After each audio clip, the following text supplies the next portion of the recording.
అందరికీ welcome back to my channel DJ foods and taste. ఈరోజు recipe వచ్చేసి దోశలోకి టమాటా చట్నీ నా స్టైల్లో సింపుల్గా టేస్టీగా మన ఇంట్లో ఉన్న ఇంగ్రీడియంట్స్తో 10 నిమిషాల్లో ఎలా చేసుకోవాలో చూపిస్తాను. చలో వచ్చాను ప్రాసెస్లోకి వెళ్దాం. ప్యాన్ పెట్టుకొని ప్యాన్లోకి ఆయిల్ పోసుకొని ఆయిల్ హీట్ అయిన తర్వాత గుప్పెడు పచ్చిమిర్చి వేసి అవి మంచిగా ఫ్రై చేసుకోవాలి. ఆ ఫ్రై చేసుకున్న తర్వాత మిక్సీ జార్లోకి తీసేసుకోవాలి. అదే ప్యాన్లోకి ముందుగా కట్ చేసి పెట్టుకున్న టమాటోస్ని వేసుకొని దాంట్లోకి కొత్తిమీర వేసేసుకొని వెల్లుల్లి రెబ్బరు, కొంచెం సాల్ట్, కొంచెం పసుపు వేసేసుకొని దీంట్లోకి కొంచెం జీలకర్ర వేసేసుకుందాము. జీలకర్ర వేసేసుకొని ఒకసారి మిక్స్ చేసేసి 5 మినిట్స్ లిడ్ పెట్టేసుకుందాము.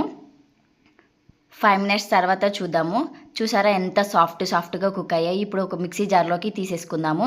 ఇప్పుడు మొత్తాన్ని మిక్సీ పట్టేసుకుందాము. ఇంతేనండి, టేస్టీ టమాటా చట్నీ రెడీ. టమాటా చట్నీ రెడీ అయిపోయింది. దోశలోకి టేస్ట్ చేసి ఎలా ఉందో చెప్తా.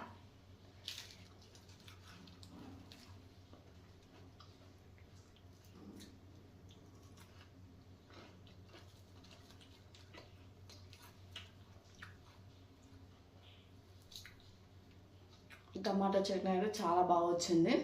మీరు కూడా ఇంట్లో ట్రై చేసి మీకు ఎలా వచ్చిందో నాకు కామెంట్ ద్వారా తెలపండి. Thank you for watching my video. Please do subscribe my channel DJ foods and taste. Bye.